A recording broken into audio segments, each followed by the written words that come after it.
ভূতের প্রভাব যেমন মানুষের উপরে পড়ে, ঠিক সেইভাবেই তা নির্জীব বস্তুর উপরেও পড়ে। এর একমাত্র উদাহরণ ছিল আমাদের গ্রামের রেলওয়ে স্টেশন। রেলওয়ে থাকা সত্ত্বেও সবাই বাসে চড়ে অন্য জায়গায় যেত, কারণ তারা এটা মনে করে যে ওটা একটা ভুতুড়ে রেলওয়ে স্টেশন ছিল। এক রাতে ওই স্টেশনে একটা ট্রেন এলো, আর সেটা থেকে বাদল আর তার স্ত্রী মধুমিতা নামলো। পুরো স্টেশন খালি ছিল, আর ওখানে একটা ভয়ঙ্কর শান্তি ছিল। ওরা দুজন একটা বেঞ্চে বসে পড়ে। বাদল, তোমার দাদাকে তাড়াতাড়ি ফোন করো, বলো তাড়াতাড়ি যেন আনতে আসে। আমার আমার এই জায়গাটা মোটেই ঠিক লাগছে না। বাদল তার বড় ভাইকে ফোন করলো। আরে দাদা, কোথায় গো তুমি? আমরা স্টেশনে পৌঁছে গেছি। কি? আমি তোকে বলেছিলাম না যে ট্রেনে একদম আসবে না? ওটা একটা ভুতুড়ে রেলওয়ে স্টেশন। কি বাজে বকছো দাদা? ভূত বলে কোনো জিনিস হয় না। তুমি তাড়াতাড়ি আমাদেরকে আনতে এসো। আরে তুই ওখানেই থাম, কোথাও যাবি না। আমি এক্ষুনি আসছি। দাদা কিছুক্ষণের মধ্যেই চলে আসবে। আমার কিন্তু খুব ভয় লাগছে বাদল, এই ট্রেনটা এখনো এখানেই দাঁড়িয়ে রয়েছে।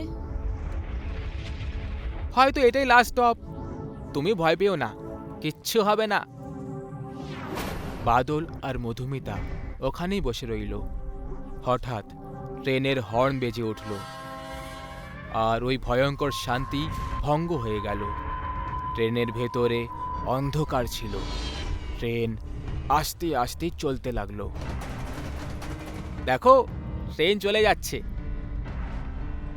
ওরা দুজন দেখল যে একটা লোক ওদের দিকে এগিয়ে আসছে। বেশি আলো না থাকার কারণে শুধু ওর জুতোর আওয়াজ আসছিল, আর হালকা একটা ছায়া দেখা যাচ্ছিল। বাদল, দেখো কেউ আসছে, চলো পালিয়ে যাই এখান থেকে। ভয় পেও না, টিসি হবে হয়তো। ওই লোকটা হঠাৎ ওদের সামনে এসে দাঁড়িয়ে পড়ল, আর তাকে দেখে দুজন এমন ভয় পেল যেন মৃত্যুকে দেখে ফেলেছিল। সে ওই স্টেশনের টিসি ছিল, কিন্তু তার চামড়া জায়গায় জায়গায় পুড়ে গেছিল, আর ভেতরের হাড়গোড় বাইরে বেরিয়ে গেছিল। টিকিট দেখাও। টিসির ওই ভয়ঙ্কর আওয়াজ শুনে বাদল আর মধুমিতা দৌড়তে লাগলো। টিকিট নেই, ধর ওদেরকে। হঠাৎ স্টেশনের খুঁটিগুলো থেকে পুলিশরা বাইরে আসতে লাগলো। ওদের অবস্থা টিসিরই মতোই ছিল। সব পুলিশওয়ালারা বাদল আর মধুমিতার উপরে ঝাঁপ দিয়ে দেয়, আর দুজনকে ধরে নেয়। এদের কাছে টিকিট নেই, এদের শাস্তি দাও। না না, এরকম করবেন না, আমাদের কাছে টিকিট আছে, দেখাও না বাদল। হ্যাঁ।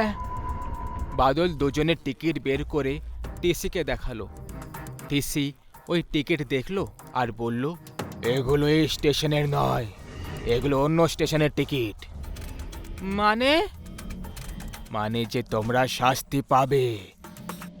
নিয়ে যাও এদেরকে, আর ট্রেনের নিচে ফেলে দাও। পুলিশওয়ালারা ওদের দুজনকে টেনে টেনে নিয়ে যেতে লাগলো। বাদল, এই ট্রেনটা শেষ হচ্ছে না কেন? এটা তোমার ট্রেন নয়, আমাদের ট্রেন। টিসের এইটুকু বলা মাত্রই ওই ট্রেনটা আলোকিত হয়ে গেল। ট্রেন দ্রুত গতিতে দৌড়তে লাগলো। বাদল আর মধুমিতা আরো বেশি ভয় পেয়ে গেল, আর পুলিশওয়ালাদের কাছে দয়ার ভিক্ষে চাইতে লাগলো। ওই পুলিশগুলো বাদল আর মধুমিতাকে চলন্ত ট্রেনের নিচে ফেলে দিল। ওরা দুজন চিৎকার করে নিচে পড়ে গেল, আর হঠাৎ করে চুপ হয়ে গেল। ওরা পাতের ওপরে দাঁড়িয়ে পড়ল, আর ওরা দেখল যে ট্রেন ওদের শরীরের ওপর দিয়ে যাচ্ছিল, আর ওদের কিছুই হচ্ছিল না। বাদল খুশি হয়ে বলতে লাগলো, আরে আমরা বেঁচে গেছি, দেখলে তুমি, আমরা বেঁচে গেছি, তুমি আমাদেরকে মারতে পারবে না। এই বলে বাদল হাসতে লাগলো। বাদলকে দেখে টিসি আর পুলিশরাও হাসতে লাগলো।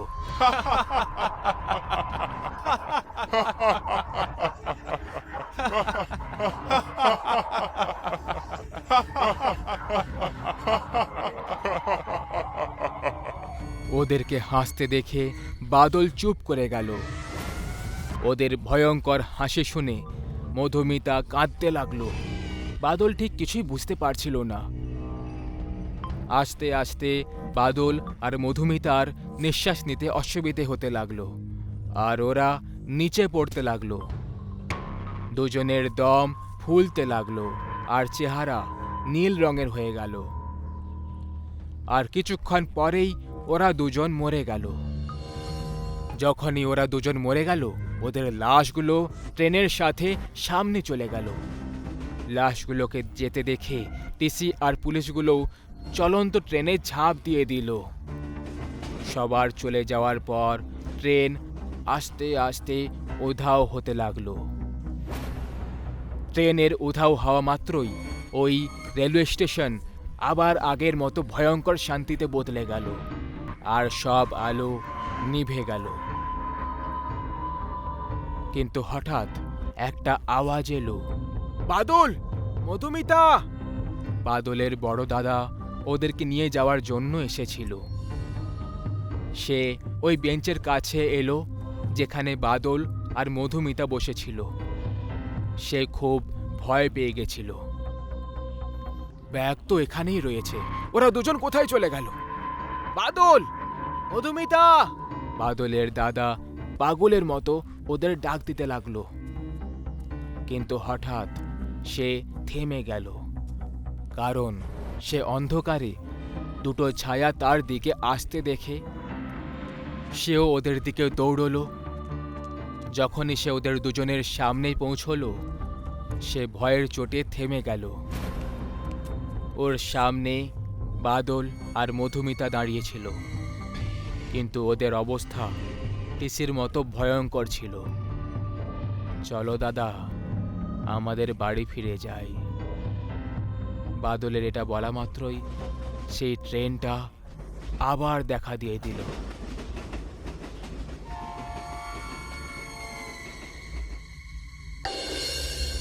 প্রত্যেক গ্রামের মতোই আমাদের গ্রামেও একটা পুলিশ থানা ছিল, যেখানে 2-4টে পুলিশওয়ালারা কাজ করত। তাদের বেশি কাজ থাকতো না, কারণ গ্রামে চুরি চাকারি কম হতো। কিন্তু এক রাতে একটা পুলিশওয়ালা ভুল করে একটা ডাইনিকে বন্দি করে নেয় আর থানায় নিয়ে যায়। তারপর সব পুলিশওয়ালারা ডাইনির রাগ দেখতে পেয়ে যায়। সে পুরো পুলিশ থানার একেবারে সর্বনাশ করে দেয়, আর সব পুলিশওয়ালাদেরকে মেরে ফেলে, আর যেতে যেতে ওদের আত্মাদেরকে অভিশাপ দিয়ে যায় যে যতক্ষণ তোমাদেরকে কেউ ডাকবে না, ততক্ষণ তোমরা এই থানায় বন্দী থাকবে। গ্রামের সবাই ভাবলো যে ওই পুলিশ থানা বন্ধ হয়ে গেছে, কিন্তু এটা সত্যি নয়, কারণ ওই ভুতুড়ে পুলিশ কারোর ডাকের অপেক্ষা করছিল। রাতের সময় একটা মাতাল নেশার ঘরে থানার কাছে আসছিল। সে থানার কাছে এলো আর সিঁড়ির ওপরে পড়ে যায়।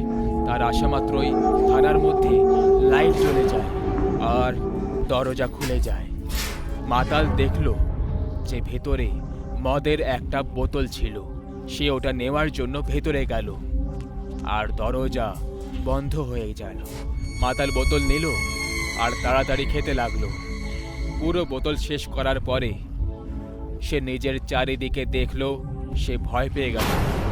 চারিদিকে পুলিশওয়ালাদের মৃতদেহ পড়েছিল আর থানার খুব খারাপ অবস্থা ছিল। আর হঠাৎ সব পুলিশওয়ালারা জ্যান্ত হয়ে ওঠে। এইসব দেখে মাতালটা আরো ভয় পেয়ে যায়। সব পুলিশওয়ালারা মাতালটাকে ঘিরে ফেলে। তাদের মধ্যে মোটা, পেটে আর লম্বা এই 3জন পুলিশ ছিল। ওই পুলিশওয়ালাদের অবস্থা খুবই মারাত্মক ছিল। সবার কাপড় ছেঁড়া ছিল আর শরীর পচে গেছিল। ভয় পাওয়া বন্ধ করো। যদি আমরা যেমনটা বলবো তেমনটা করো, তাহলে তুমি অনেক বেশি মদ খাওয়ার সুযোগ পেয়ে যাবে। তোমাকে বাইরে গিয়ে গ্রামে চুরি করতে হবে, আর তারপর গ্রামের সবাই আমাদেরকে ডাকবে। তাহলে তো তোমরা আমাকে জেলে পুরে দেবে, তাই না? না না, এরকমটা মোটেই হবে না। এবার যাও। যদি তুমি পালানোর চেষ্টা করেছো, তোমাকে ধরে জেলে পুরে খুব পিটাই করব। থানার দরজা খোলা আর মাতাল বাইরে পালিয়ে যায়। মাতালটা যাওয়ার পরে বেটে পুলিশওয়ালা ওর পেছনে দৌড়তে দরজার কাছে যেতেই ওর শর্ট লেগে যায় আর ভেতরে পড়ে যায়। এ কি আমাদেরকে বাইরে বের করতে পারবে? ও ভয় পেয়ে গেছে। ও অবশ্যই আমাদের কাজ করবে। মাতালটা ভয় দৌড়তে দৌড়তে গ্রামে চলে আসে আর একটা গ্রামে ঢুকে পড়লো। ঘরে অন্ধকার ছিল, জানালা দিয়ে ভেতরে গেল আর চুরি করতে লাগলো। ওর আওয়াজ শুনে ঘরের সবাই জেগে যায়। এখানে পুলিশ থানায় অনেক বছর পরে ফোন বাজলো। হ্যালো, আমাদের এখানে চোর ঢুকেছে, একটু তাড়াতাড়ি আসুন। লম্বা পুলিশওয়ালা ফোন রাখতেই থানার দরজা খুলে গেল। বেটে পুলিশওয়ালা বাইরে পা রাখলো তো কিছুই হলো না। তাকে দেখে সব পুলিশওয়ালারা খুশিতে বাইরে দৌড়ে চলে আসে। এখন আমরা মুক্ত হয়ে গেছি। আর চলো গ্রামের লোকেদের রাতের ঘুম উড়িয়ে দেই। আর ওরা তিনজন জোরে জোরে হাসতে লাগলো। তিনজন পুলিশ চুরি হওয়া ঘরে পৌঁছয় আর দরজা খটখটালো। আর একটা লোক যেই না দরজা খুললো তো বেটে পুলিশওয়ালা ওকে লাথি মেরে ভেতরে ফেলে দিল আর পুলিশওয়ালারা ভেতরে ঢুকে পড়লো। ওই ভুতুড়ে পুলিশদের দেখে ওই লোকটা আর তার স্ত্রী ভয় পেয়ে যায়। ওই মাতালটা ঘরের এক কোণায় বাঁধা হয়েছিল। ওই লোকটা আর স্ত্রী চিৎকার করে ঘরে এদিকে ওদিকে দৌড়তে লাগলো। মোটা পুলিশওয়ালা বেটে পুলিশওয়ালার মাথা তুলে লোকটার পিঠে ছুঁড়ে মারে আর জোরে জোরে হাসতে লাগে। বেটে পুলিশওয়ালাটাও মোটা পুলিশওয়ালার মাথা তুলে মেয়েটার ওপর ছুঁড়ে মারে। ওই লোকটা আর তার স্ত্রী দুজনেই নিচে পড়ে যায়। লম্বা পুলিশওয়ালাটা নিজের গলা লম্বা করলো আর দুজনকে তাতে চেপে ধরলো। আমার কত বছরের প্রার্থনা আজ পুরো হয়ে গেছে। এইটুকু বলে সে নিজের গলা দিয়ে ওদের দুজনকে চেকে ধরতে শুরু করলো। দুজনেই যন্ত্রণায় জোরে জোরে চিৎকার করতে লাগলো। তাদের মুখ আর কান থেকে রক্ত ঝরতে লাগলো আর আস্তে আস্তে তাদের মৃত্যু হয়ে গেল। তাদের মরে যাওয়ার পর ওই পুলিশওয়ালাটা গলার টিপটা ঢিলা করে দিল আর ওরা দুজন নিচে পড়ে গেল। তোমরাও সবাই নিজের নিজের মাথা লাগিয়ে নাও, আরো অনেক ঘর বাকি আছে। যেমনটা তুমি বলেছিলে তেমনটাই আমি করেছি। এবার আমাকে মদ দিয়ে যেতে দাও। অবশ্যই যেতে দেবো। এইটুকু বলে ওই বেঁটে পুলিশওয়ালা ওই মাতালটার কাছে গেল আর তার মাথা উবড়াতে লাগলো। মাতালের মাথা থেকে রক্ত বেরোতে লাগলো আর মাতালটা যন্ত্রণায় আওয়াজ অব্দি করতে পারছিল না। ওই পুলিশওয়ালাটা ওর মাথাটা উবড়ে নিজের শরীরে লাগিয়ে নিল। আমার নিজের চেহারাটা পছন্দ ছিল না। এরপরে ওই মোটা পুলিশওয়ালার মাথা উঠতে উঠতে এলো আর বলল, আমারও আমার শরীর পছন্দ ছিল না। ওই মোটা পুলিশওয়ালাটা তার মাথা ওর শরীরে চিপকে নিল। তিনজন পুলিশ ঘর থেকে বাইরে বেরোলো আর গ্রামের ঠিক মধ্যিখানে দাঁড়িয়ে চিৎকার করতে লাগলো, চোর চোর, পালাও পালাও। চোর চোর, পালাও পালাও। চোর চোর, পালাও পালাও। ওদের আওয়াজ শুনে অনেক লোক ঘরের বাইরে বেরোয় আর পুলিশওয়ালাদের দেখে ভয় পেয়ে যায়। আজ এই পুরো গ্রামটাকেই শেষ করে দিই। এইটুকু বলে ওই তিনজন পুলিশ গ্রামের লোকেদের উপরে হামলা করে দেয় আর সবাইকে এক এক করে মারতে লাগলো।